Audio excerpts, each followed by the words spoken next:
If you're an analytical man who's read dozens, maybe hundreds of books on self-help, philosophy, psychology, and you understand concepts at a deep level, but somehow your day-to-day life doesn't reflect that understanding, this video is for you.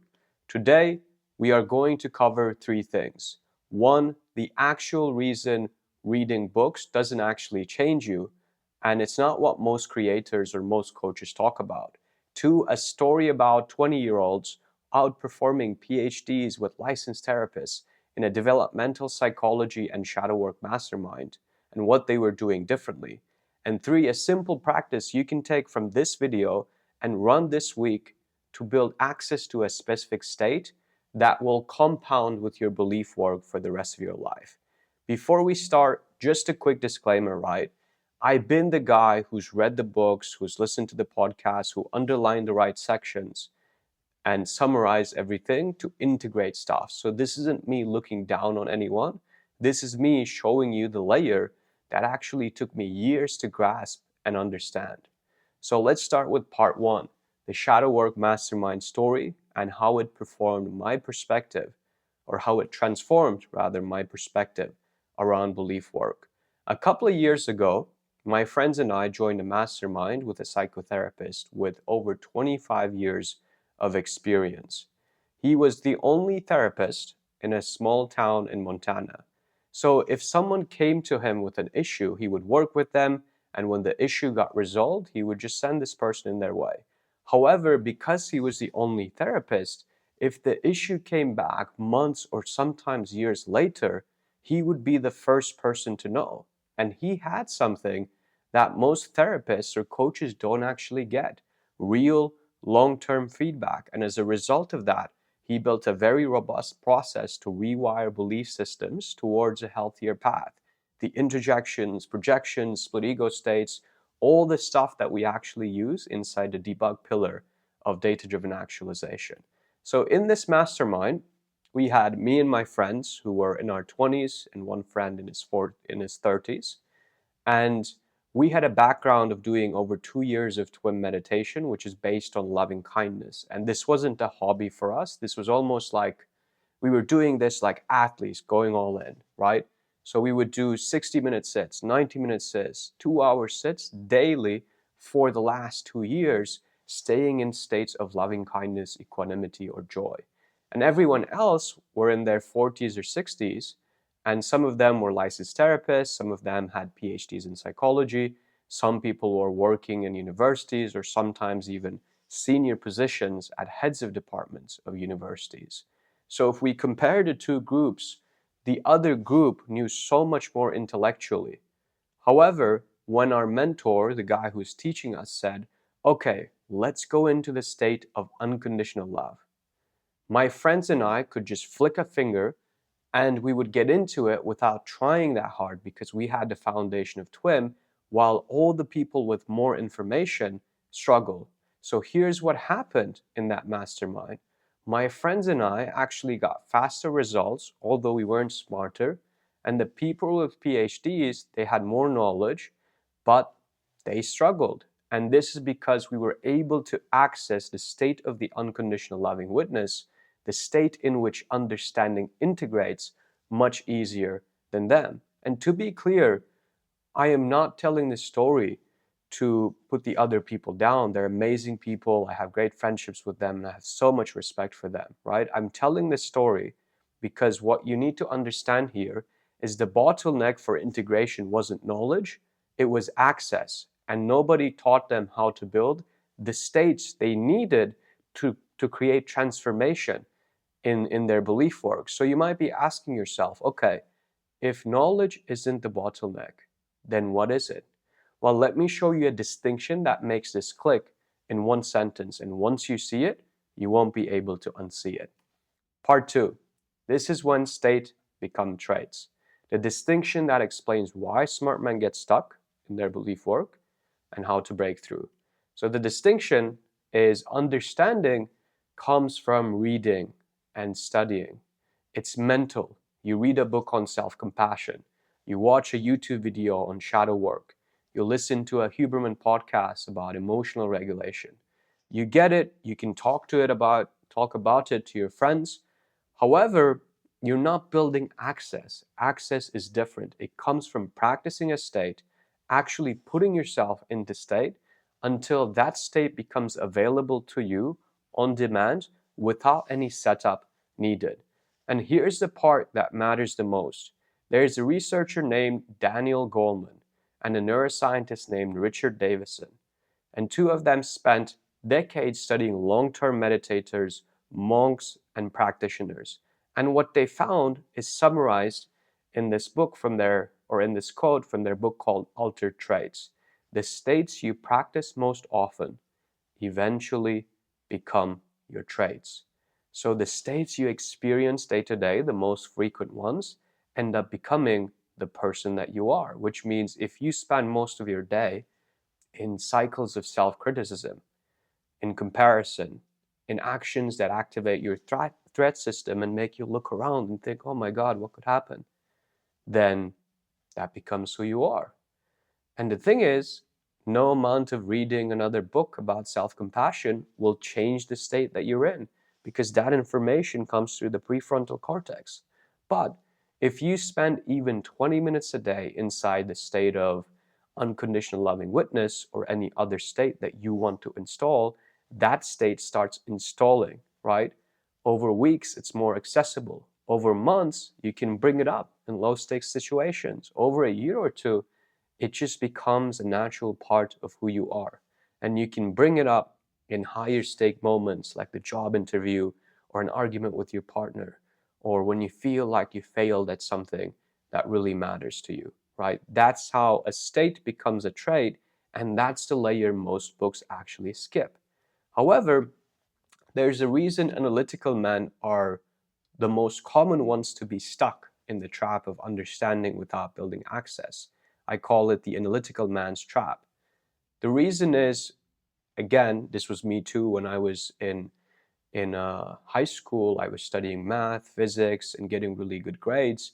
I was being rewarded for understanding, right? Teachers would say, oh my God, you got such a good grade in the test. Oh, you recounted the answers. Or even at work, you might have been the guy who's looked up to for his level of intelligence, whether you work in engineering, consulting, or you're an entrepreneur, or you work in software. So in a way, your whole system, your nervous system associates, I understand this, with I have solved this. And that's worked in every domain. So when you discover inner work, what you try to do, obviously, is you try to understand. You read the books, you listen to the podcasts, you can quote people, you highlight important sections, maybe you even read research studies, and you can explain shadow work, maybe your threat system, attachment theory, IFS, whatever you want to talk about. But the relationship you have with yourself is still the same.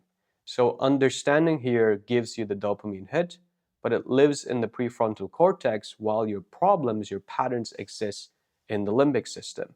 So you feel like progress is happening, right? Another book is added to the bookshelf. Great. But nothing actually changes in your lived experience. And I've worked with engineers, founders, consultants who could give me a 20-minute lecture on how their childhood affected their shadow patterns or why they built an avoidant attachment style, right?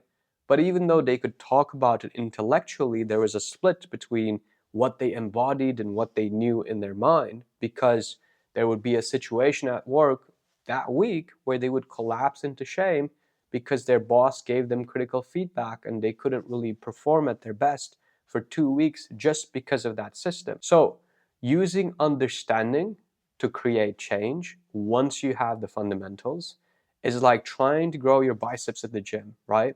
By doing squats. I could see, and probably you can see now, how it was well-intentioned, but it's not going to create a transformation for the long run. And you might be thinking now, okay, well, if reading isn't the right move, then what is it? How do I actually build access? Here's the ladder I use. It's 4 steps, and you can apply it to any state that you want to install in your life. Let's talk about the embodiment ladder. Step 1, we understand the state. This is what reading is for, right? We want to know, what does the state look like? How do I feel like when I'm in this state? What does the state not feel like? What is it not? That's important too, right?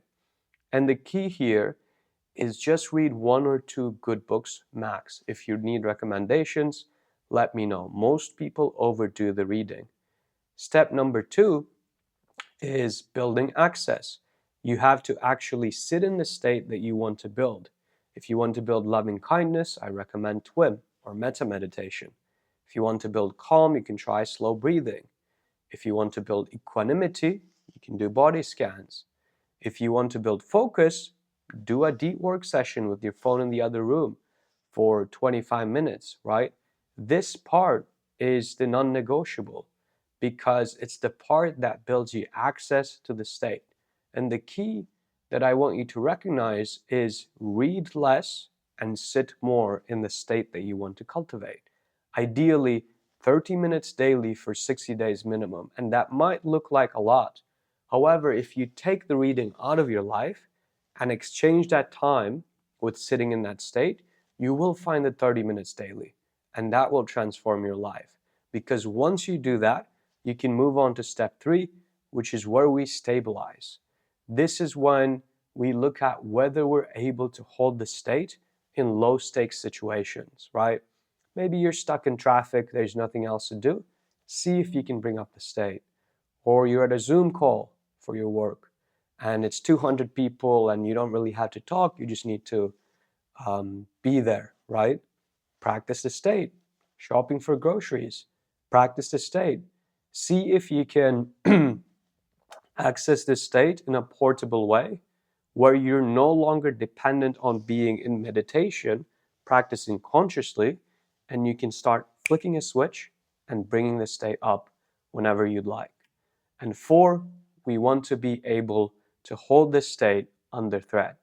Can you be in the state when your boss is criticizing you? When you feel your partner is upset with you? When you feel maybe you're failing at something, right? This is when we know this state has become a part of who you are.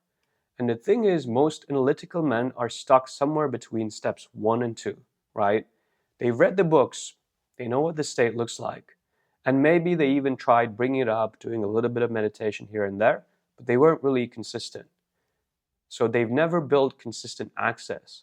However, the good news is now that you have the pathway, you know how to build access so you don't get stuck there. And if you want a structured starting point to do this, again, don't take this as more information. This is very action oriented. I would love to share my free 7-day calm protocol. It'll walk you through the exact regulation practices we use inside DDA, like loving kindness, TWIM, the 6R technique, somatic resets, and it's the on-ramp experience to building access. If you want this, the link is in the description. Or if you prefer the same teaching in video form with no opt-in, you can go to this video on my YouTube. Again, link in description. So let's talk about your exact practice this week. First, I don't want you to read another book. Don't add another podcast to your queue. Don't even watch another video after this one. Stop it here, right? I tell my clients on calls all the time, there are so many free resources you can read, especially with AI. You can just get stuck in the loop of learning. But what's foundational for building the unconditional loving witness, which is the main state where healing happens, or any other state, is repeating that state over and over again. And that's something no book, no coach, no AI tool can do for you. So first, pick one state this week. If you don't know how to pick, just choose the one that would change the most in your life, right?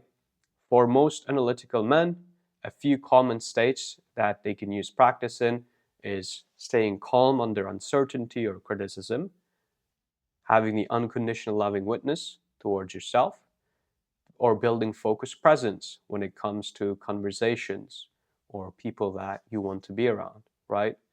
And the 7-day protocol we implement here is first, we sit and access the state on purpose for 20 minutes a day. Second, we set a phone alarm 3 times a day. When the alarm rings, you drop into the state for 60 seconds, and then you come back to your day-to-day life. You're teaching your nervous system and your mind that this state is portable and we can access this when we want to, right? 3, when something pulls you out of the state, maybe a stressful email you just received, a mistake you made, a difficult conversation you just had, you notice that you were pulled out of the state, but don't beat yourself up about it. Noticing is the work. This is the unconditional loving witness in action. Lastly, the 4th step of the 7-day protocol is at the end of the week, have an audit. Don't take my word for it. See if it made a difference for you. Did the state become more accessible? About the same, maybe less. If this made the state more accessible, keep going for a week or 2. If it's the same, keep sitting. If it's less, talk to me, reach out. Let's see what we can do, right? Drop a comment and let me know what state you work with this week. This is the practice, right? And as you're doing this, there's something important for you to be very, very mindful about. Usually around day 3, day 4, somewhere at the halfway point, what happens is your analytical brain starts going, oh man, I should just read a book about this. I just need to understand this more to stay consistent. That's a trap. Do not fall into it. Do not take the bait. The book will always be there.